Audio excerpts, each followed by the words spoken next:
عباده الذين اصطفى فأعوذ بالله من شرور أنفسنا ومن سيئات أعمالنا من يهد الله فلا مضل له ومن يضلل فلا هادي له وأشهد أن لا إله إلا الله وحده لا شريك له وأشهد أن محمدا عبده ورسوله أما بعد فإن خير الحديث كتاب الله وخير الهدي هدي محمد صلى الله عليه وسلم وشر الأمور محدثاتها وكل محدثة بدعة وكل بدعة ضلالة وكل ضلالة في النار. أعوذ بالله السميع العليم من الشيطان الرجيم من حمزه ونفخه ونفسه. بسم الله الرحمن الرحيم. اللهم صل على محمد وعلى آل محمد كما صليت على إبراهيم وعلى آل إبراهيم إنك حميد مجيد. اللهم بارك على محمد وعلى آل محمد كما باركت على إبراهيم وعلى آل إبراهيم إنك حميد مجيد. رب اشرح لي صدري ويسر لي أمري واحلل عقدة من لساني يفقهوا قولي. رب زدني علما. اللہ تعالیٰ کے فضل و کرم سے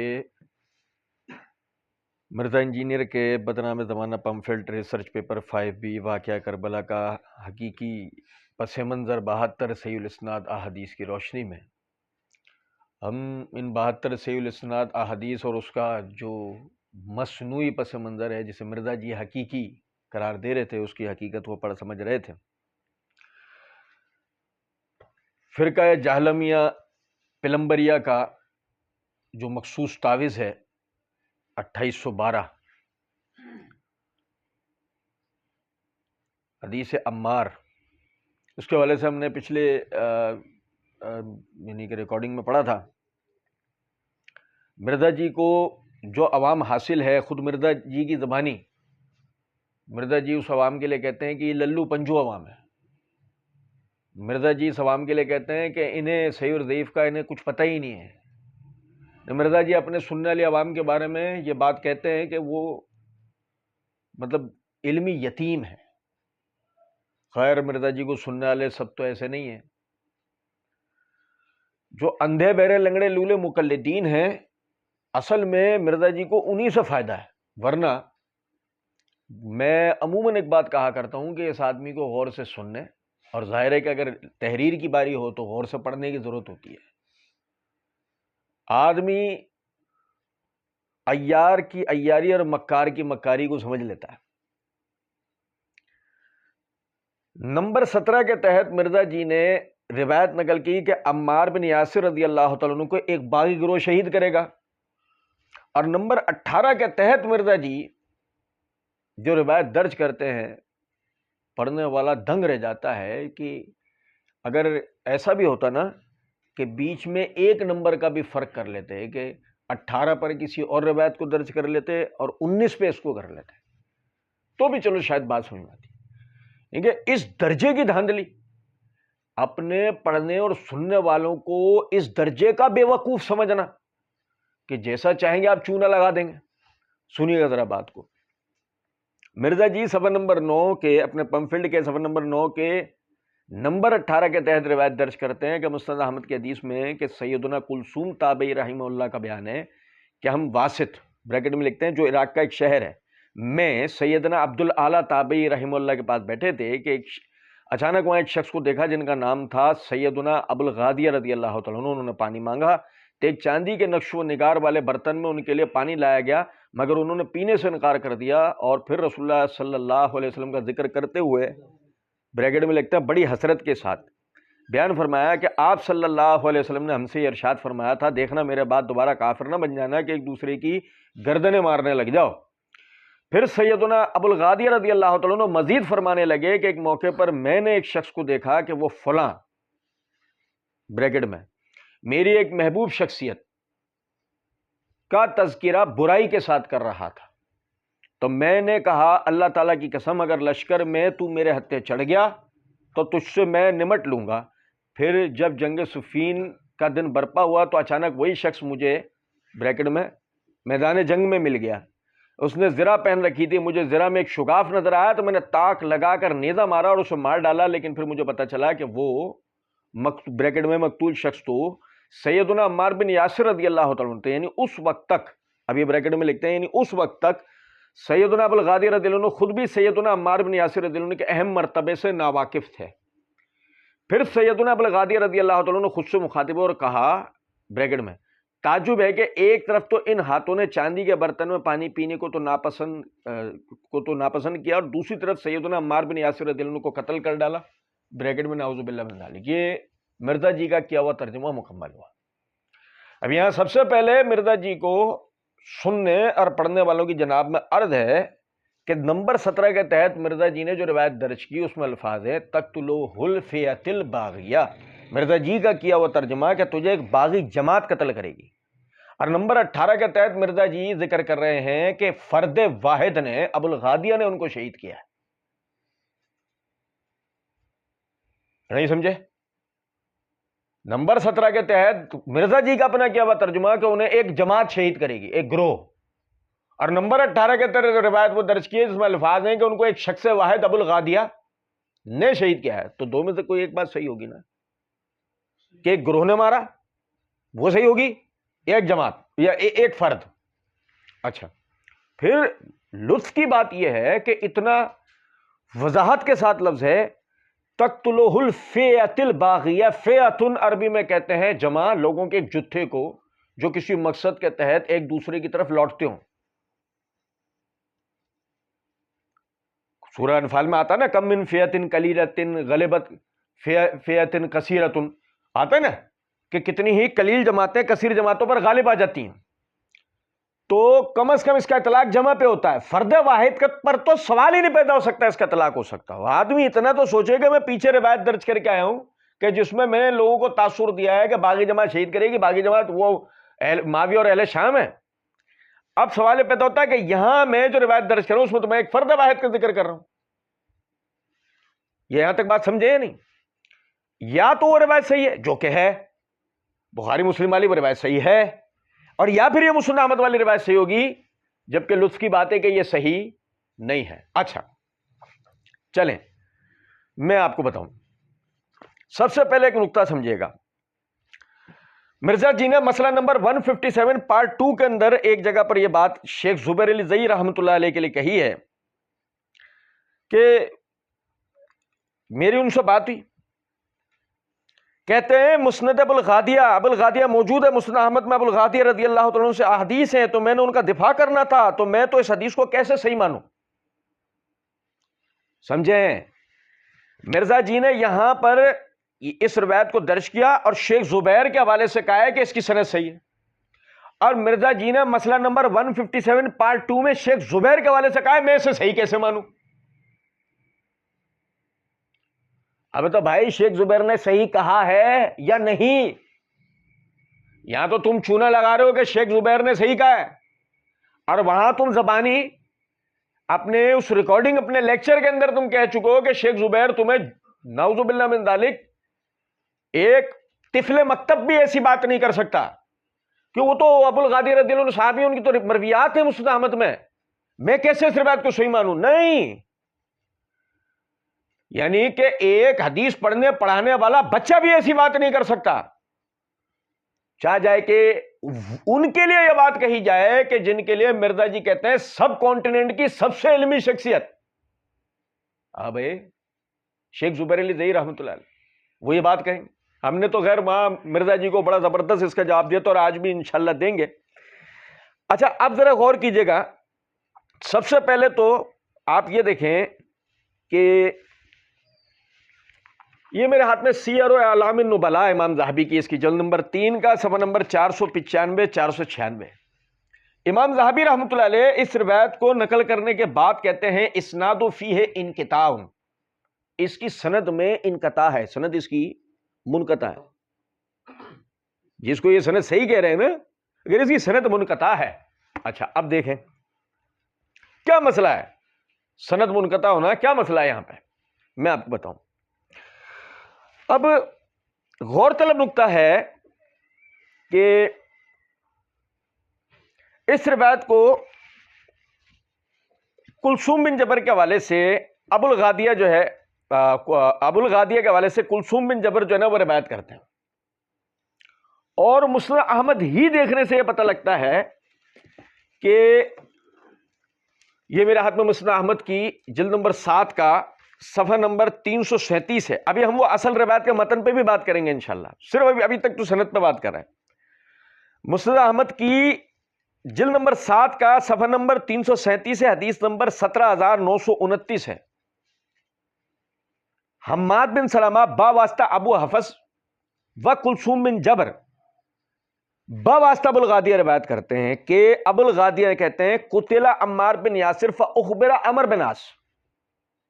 اور سنو توجہ سے، قتل ہو گئے عمار بن یاسر رضی اللہ تعالیٰ عنہ، شہید ہو گئے عمار بن یاسر رضی اللہ تعالیٰ عنہ، تو اس کی خبر عمر بن عاص رضی اللہ عنہ کو دی گئی. قال سمعت رسول اللہ صلی اللہ علیہ وسلم، عمر بن عاص رضی اللہ عنہ کہنے لگے کہ میں نے رسول اللہ صلی اللہ علیہ وسلم سنا ہے ان قاتلہ و صالبہ فی النار، اس کو قتل کرنے والا، اس کا سامان لوٹنے والا جہنم میں، اس کو قتل کرنے والا، اس کا سامان لوٹنے والا جہنم میں. اور لطف کی بات یہ کہ روایت مرزا جی نے بھی نیچے ہی اس نمبر کے تحت درج کر رکھی ہے. ٹھیک ہے، میری بات سمجھے گا. اس کا مطلب یہ ہوا کہ کلثوم بن جبر نے، یعنی کلثوم بن جبر نے یہ روایت ابو الغادیہ با واسطہ عمار بن یاسر روایت کر رکھی ہے کہ عمار بن یاسر ابو الغادیہ کو یہ کہہ چکے ہیں کہ عمر بن عاص جو ہے وہ ابو الغادیہ کو یہ کہہ چکے ہیں کہ عمار کو ایک باغی جماعت شہید کرے گی. اس کا مطلب ابو الغادیہ اس مضمون کو پہلے ہی جانتے ہیں، اور یہ روایت بھی کلثوم بن جبر اور ابو حفص، اس سند کو دیکھنے سے پتہ لگتا ہے یہ دو افراد کر رہے ہیں ابو الغادیہ سے. ٹھیک ہے، اچھا اب سمجھیں ذرا اس بات کو. یہ میرے ہاتھ میں تہذیب التہذیب ہے، اس کی جلد نمبر 6 کا صفحہ نمبر 165 ہے. عمر بن عاص بن وائل بن ہاشم بن سعید بن سہم ابو محمد السہمی، ان کے لیے محمد بن المثنى وغیرہ وہ کہتے ہیں کہ ان کا انتقال ہوا سن 42 ہجری میں، اور یہ بھی کہا گیا ہے کہ 43 میں. وجزم بہ ابن یونس و آخرون، اور ابن یونس وغیرہ و دیگر محدثین جو نا وہ یعنی اسی کو بالجزم روایت کرتے ہیں. اور حاکم اور ابن عبد البر نے سن 43 ہجری قرار دیا ہے، اور وہ کہتے ہیں کہ یہی صحیح ترین ہے. اچھا اب غور طلب نقطہ ہے کہ اگر 43 ہجری ان کی وفات ہے تو ذرا یہ غور کریں، میرے ہاتھ میں تہذیب الکمال ہے، اس کی جلد نمبر 8 کا صفحہ نمبر 455 ہے.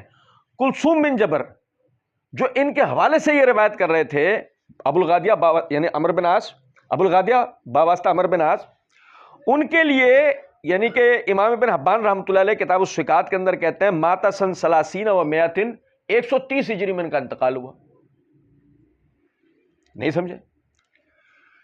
43 ہجری میں عمر بن عاص رضی اللہ عنہ کا انتقال ہوا، اور 130 ہجری کے اندر کلثوم بن جبر کا انتقال ہوا. اس کا مطلب یہ کلثوم بن جبر کی یعنی کہ اگر فرض کر لیتے ہیں کہ انہوں نے 100 سال بھی عمر پائی ہو تب بھی وہ اس واقعے کے وقت موجود نہیں تھے.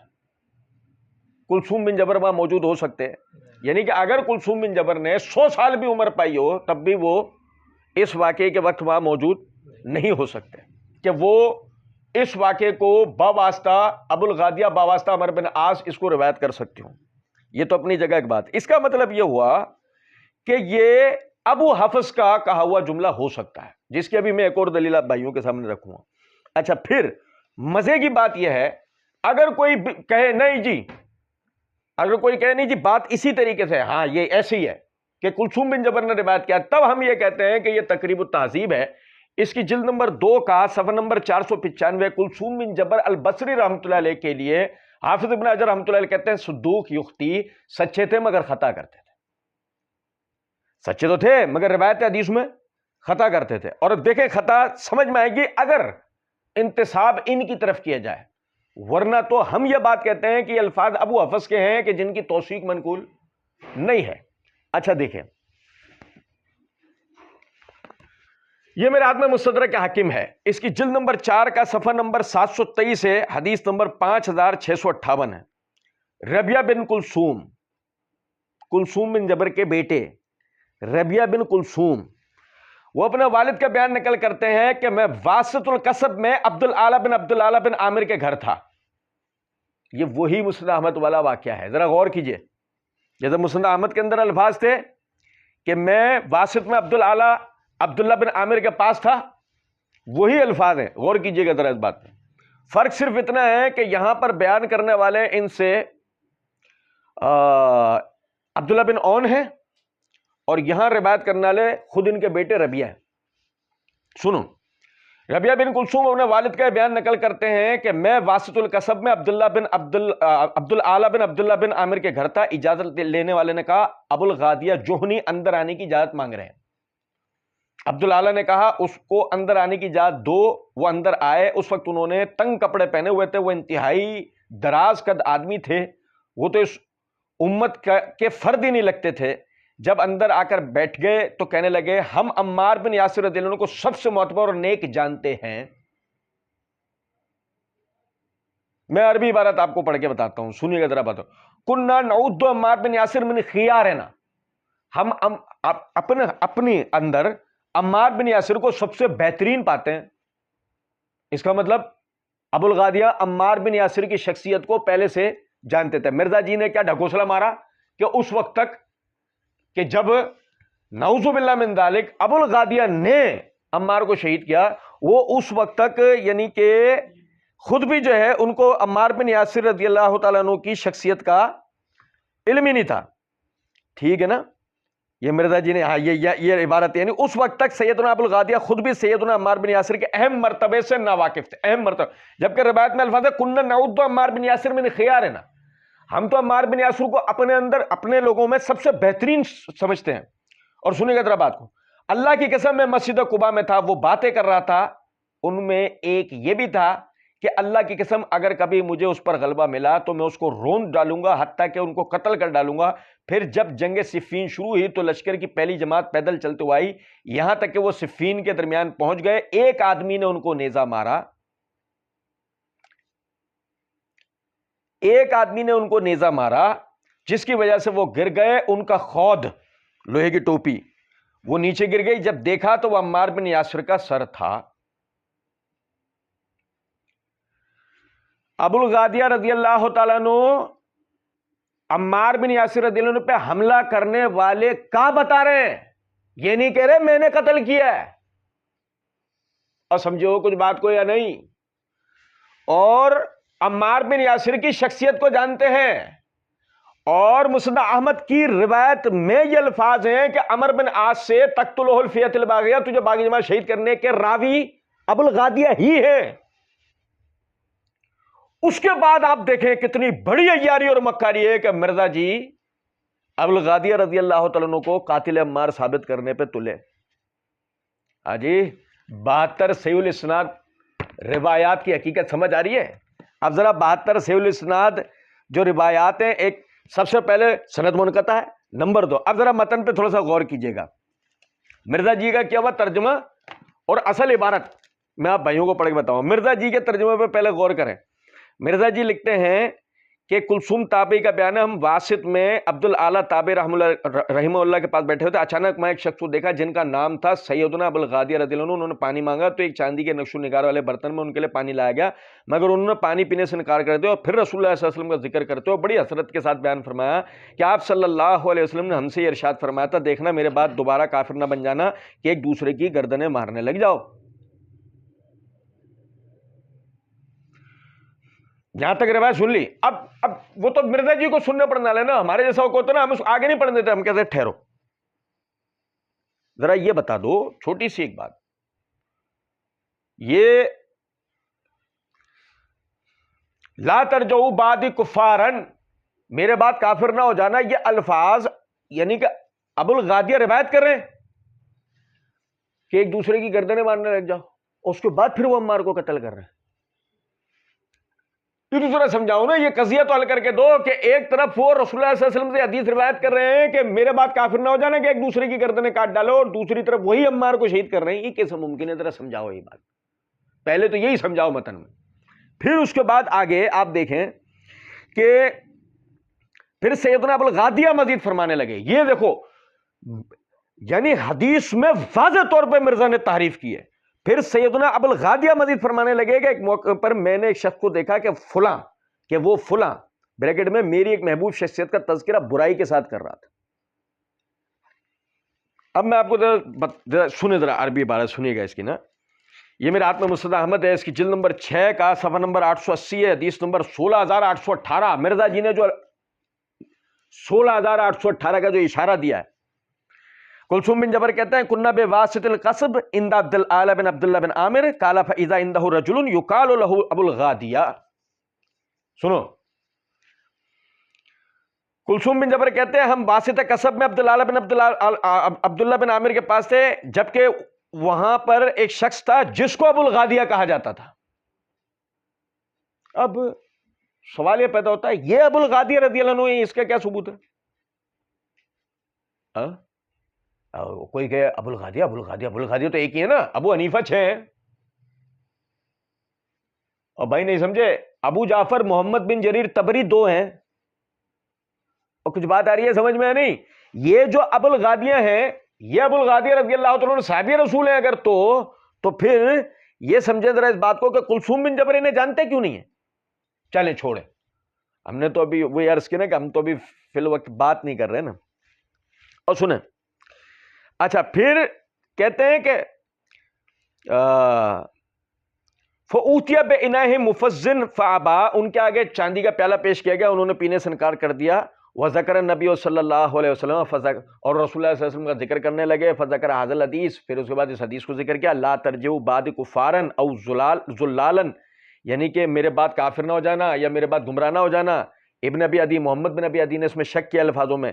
یضرب بعضکم رقاب بعض، کہ ایک دوسرے کی گردنیں مارنے لگ جاؤ. یہاں تک آپ نے سن لیا پورا؟ آپ سنو غور سے. فَإِذَا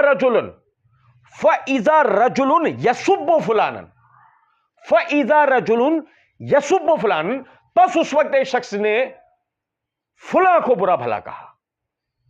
فَإِذَا رَجُلٌ يَسُبُّ فُلَانًا، پس ایک شخص نے فلاں کو، اس وقت ایک شخص نے فلاں کو برا بھلا کہا. اب آپ مزے کی بات دیکھیں کہ مرزا جی نے کیا ترجمہ کیا. پھر سیدنا ابو الغادیہ رضی اللہ عنہ مزید فرمانے لگے کہ ایک موقع پر میں نے ایک شخص کو دیکھا کہ وہ فلاں کا تذکرہ برائی کے ساتھ کر رہا تھا. بات یہ بات کوئی الگ موقع کے لیے تھی؟ نہیں سمجھے. فَإِذَا رَجُلٌ يَسُبُّ فُلَانًا فَقُلْتُ، پس میں نے کہا بَاللَّهِ لَئِنْ أَمْكَنَنِي اللَّهُ مِنْ كَفِي كَتِبَةٍ، یعنی کہ اگر اللہ نے مجھے اس کے اوپر موقع دیا میں اس کو اس سے نمٹ لوں گا، میں اس کو چھوڑوں گا نہیں. اچھا، اب یہاں سے راوی نے 2 مضمون ایک ساتھ اکٹھے کر دیے، یعنی کہ ایک واقعہ علیحدہ، دوسرا واقعہ علیحدہ.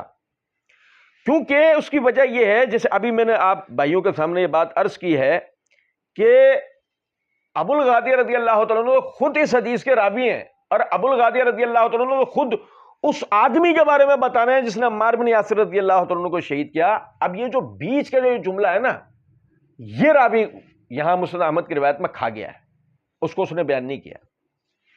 سنیں جو مستدرک میں ابھی ہم نے پڑھا. اچھا، فلما کان یوم الصفین اذا انا بہ وعلیہ درع قال فظننت الى الفرجۃ فی جربان الدرع. پھر وہ وہی ترجمہ ہے کہ میں نے جو ہے وہ صفین کے دن انہیں پا لیا ہے، اور پھر وہ میں نے زرہ میں سوراخ دیکھا، پھر میں نے نیزہ مارا، وہ سارے ہوئے. اچھا، یہاں صرف بس ایک آخری نقطہ آپ بھائیوں کو اور میں توجہ دلاؤں گا اس کے اوپر.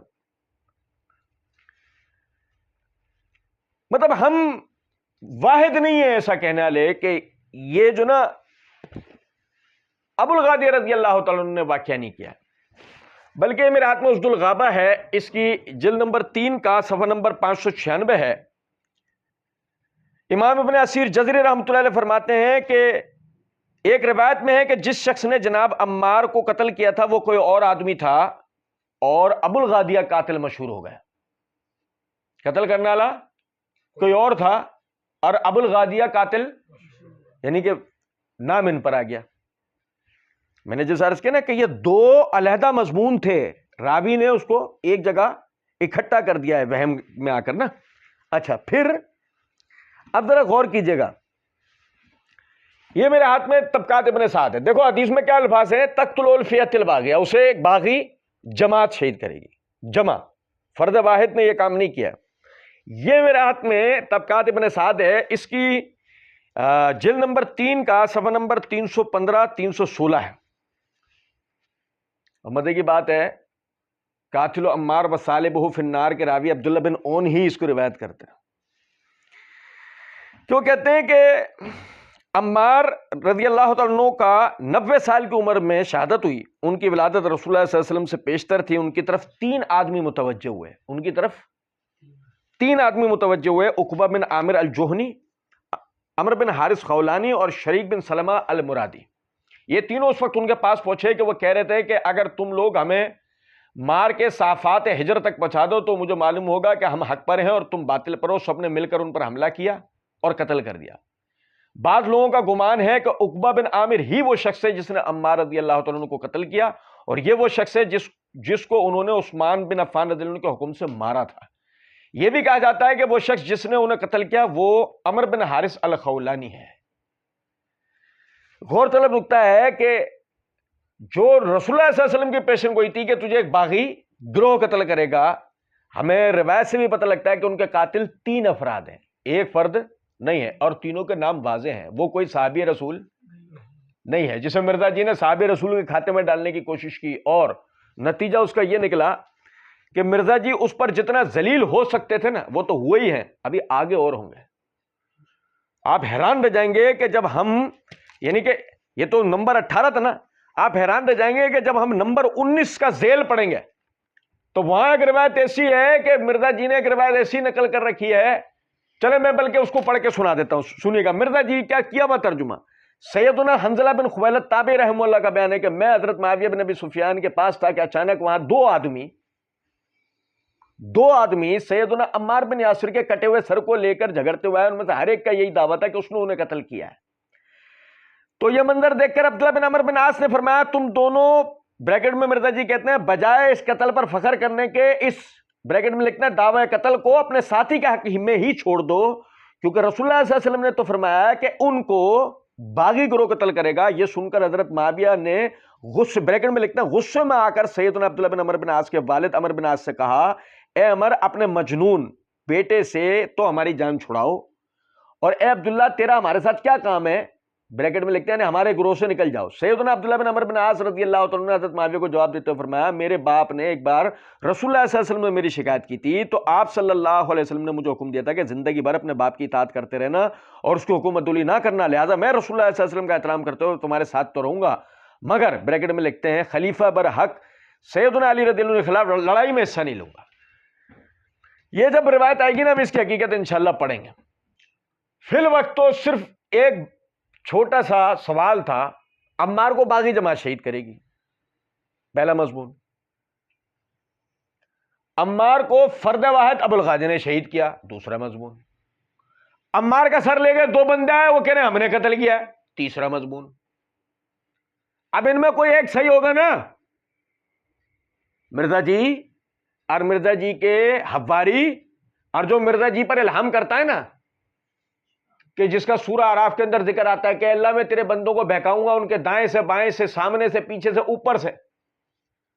وہ سب مل کر بھی اگر کوشش کر لیں اس معاملے کا حل کر سکتے، کیونکہ الحمدللہ اس میں ایک صحیح روایت 2 ضعیف ہے. مرزا جی نے تینوں کو صحیح بنانے کی کوشش کرتے ہوئے صحابی رسول پہ الزام ڈالنے کی کوشش کی، نتیجہ یہ نکلا کہ مرزا جی اپنے ہی بنائے ہوئے شکنجے میں کستے چلے گئے. آسمان پر تھوکا ہوا اپنے ہی منہ کو آتا ہے. تو الحمدللہ یہ مسند احمد کی جس صحیح الاسناد روایت کی روح سے ابو الغادی رضی اللہ عنہ پر یہ مرزا جی الزام لگانے کی کوشش کرے تھے، وہ روایت سندن ثابت ہی نہیں ہے، اور بلکہ مرزا جی کی اپنی تصریحات کی روح سے ضعیف ہے. ایک آخری لطیف نکتہ بطور بونس آپ بھائیوں کو بتا رہا ہوں. مرزا جی اور مرزا جی کے حواریوں نے ہمیشہ سے ایک عیاری کر رکھی ہوتی ہے. مرزا جی نے اس جگہ کہاں، وہ تو جب وقت آئے گا ہم پڑھیں گے، صفحہ 18 سے لے کے اور صفحہ نمبر 23 تک مرزا جی نے باقاعدہ ایک عنوان قائم کیا ہے کہ منبروں سے علی رضی اللہ تعالیٰ عنہ کو گالیاں اور لعنت ملامت کی جاتی تھی، اور اس کے تحت مرزا جی نے 10 روایات کے اندر، یعنی 6-7 روایات کے اندر 10 مقامات پہ لفظ سب کے معنی کیے ہیں گالی دی. کیا معنی کیے ہیں؟ کیا معنی کیے ہیں؟ اچھا چلیں چھوڑیں اس کو نا. مسئلہ نمبر 157 پارٹ 1 کے اندر مرزا جی نے یہ بات کہی ہے ایک جگہ پر. یہ سب کا ترجمہ کیا کرتے ہیں؟ تنقید. ٹھیک ہے جی، تنقید کرنا. اچھا ان سے پوچھیں جو ام سلمہ کی روایت ہے مسند ابی اعلیٰ میں، جس کو غلام مصطفیٰ ظہیر صاحب بھی صحیح کہتے ہیں، شیخ زبیر علی ظہیر صاحب بھی صحیح کہتے ہیں کہ جی سیدہ ام سلمہ کہتی ہیں کہ تمہارے منبروں پر رسول اللہ صلی اللہ علیہ وسلم پر جو ہے گالیاں بکی جاتی ہیں. تو انہوں نے کہا کس کی مجال ہے؟ کہتے ہیں تم یہ نہیں کہتے ہو کہ علی اور ان سے محبت کرنے والوں کے اوپر تم جو ہے وہ سب و شتم نہیں کرتے ہو. تو میں نبی کی بیوی گواہی دیتی ہوں کہ آپ صلی اللہ علیہ وسلم سب سے زیادہ علی پر محبت کرتے تھے، علی سے محبت کرتے تھے. وہاں تنقید ترجمہ کرے نا، وہاں تنقید ہو ہی نہیں سکتا. علی پہ تنقید، نبی پہ تنقید کیسے ہو سکتی ہے؟ مجھے بتائیے. اگر سیدنا علی کے اوپر کوئی تنقید کرتا ہے وہ تو حضرت علی کی ذات کے اوپر تنقید ہے نا. اگر حضرت علی کے اوپر تنقید کرنا، نبی کے اوپر تنقید کرنا ہوتی نا، تو جن لوگوں کو یہ اختلاف رائے ان کے دور کے اندر موجود تھا وہ سب کے سب ایمان سے فارغ ہو جاتے. حضرت علی کے اوپر سب ہو رہا تھا. اسی لیے ام سلمہ نے کہا، ام سلمہ کو نہیں پتا تھا یہ تنقید ہو رہی ہے. تو ٹھیک ہے تنقید تو ہو سکتی ہے، اور وہ حدیث سنا رہی ہیں. جس نے علی کے اوپر جو ہے وہ سب کیا، اس نے نبی کے اوپر کیا، تو علی کے اوپر تنقید تو نبی کے اوپر تنقید نہیں ہے، وہ سب کا ترجمہ وہی سمجھ لیجئے. اس کا مطلب ہم نے وہاں اللہ کے فضل سے مرزا جی کو جواب دیا تھا، لیکن صرف بتانے کا مقصد یہ ہے. مرزا جی نے سب کے معنی گالی کی، مرزا جی کی اس پہ پکڑ ہوئی. مرزا جی وضاحت دیتے ہوئے کہتے ہیں سب کا معنی تنقید ہو ہی نہیں سکتا، سب کا معنی گالیوں کے علاوہ کچھ اور ہو ہی نہیں سکتا. سمجھ گئے؟ اب میری کرامت کے قائل ہوں گے؟ سنیں ذرا بات کو. لو جی مرزا جی کے اپنے قلم سے میں آپ کو سب کے معنی بتاتا ہوں. مرزا جی نے اسی اپنے پمفلٹ کے صفحہ نمبر 9 پہ یہ مسند احمد والی ابو الغادی علی روایت کا ترجمہ کرتے ہوئے عبارت نمبر 4 کے اندر لکھا ہے کہ جس میں الفاظ تھے فَإِذَا رَجُلٌ يَسُبُّ فُلَانًا، تو وہاں سب کا معنی مرزا جی کر رہے ہیں. تو ایک شخص کو دیکھا کہ وہ فلاں کا تذکرہ برائی کے ساتھ کر رہا تھا. اب کوئی پوچھے مرزا جی یہاں سب کے معنی تم نے گالی کیوں نہیں کی؟ سنو ذرا بات کو. اگر عمار بن یاسر کسی پہ سب کریں تو معنی تنقید کرنا ہو رہا ہے، لیکن اگر معاویہ کسی پہ سب کریں تو معنی، خالد بن ولید کسی پہ سب کریں تو معنی. سمجھے ہو کچھ بات کو یا نہیں؟ اور ہم نے تو اللہ رب العزت کے فضل و کرم سے جہاں یہ مقامات آئے ہم نے وہیں یہ بات بتائی کہ سب کا معنی اگر کسی طرح گالیاں دینا ہو، جیسے کہ کرینہ ہوتا ہے، ایسا کوئی کرینہ واقع ہو جس سے سب کے معنی گالی بن سکتے ہو نا، سب کا معنی تو تنقید کرنا ہوتا ہے. اور جب یہ وقت آئے گا آگے یہ روایات آئیں گی پھر میں ایک مرتبہ آپ کو دلائل سے اس بات کا ثبوت دوں گا. لیکن اگر کسی کرینے سے معنی گالی کے بن سکتے ہوتے تو جس طرح آپ نے جب وہی لفظ عمار بن یاسر رضی اللہ عنہ کے لیے آ رہا ہے تو آپ نے ادب کو ملحوظ رکھتے ہوئے معنی کیا کریں؟ تنقید ہے نا. ایسے ہی ہم دیگر صحابہ کو احترام کو ملحوظ رکھتے ہوئے اس کے معنی تنقید کرتے ہیں اس صورت میں کہ اگر جہاں یہ لفظ سب آ رہا ہے وہاں کسی طرح کا کرینہ واقع ہو گالی دینے کا، جبکہ اب تک ایسا ممکن بھی نہیں ہوا. جو اس حوالے سے روایات آتی ہیں جن میں ایسی کوئی نقطہ آ رہا ہو کہ جس سے معنی گالی بن سکتے ہوتے وہ روایتی سندن ثابت نہیں ہوتی. یہاں تک بات سمجھ رہے ہیں؟ تو بہرحال یاد رکھیے گا مرزا جی نے اپنے پمفلٹ میں ہی سب کے معنی ایسا تذکرہ کہ جس میں برائی کا پہلو ہو، تنقید کا پہلو ہو، یہ کیا ہے؟ گالی نہیں ہے. اور وہی مرزا جی آگے مکاری کرتے ہوئے 10 مقامات پہ سب کا ترجمہ کیا کریں گے؟ گالی. اللہ رب العزت سمجھنے اور عمل کرنے کی توفیق دے. وما علینا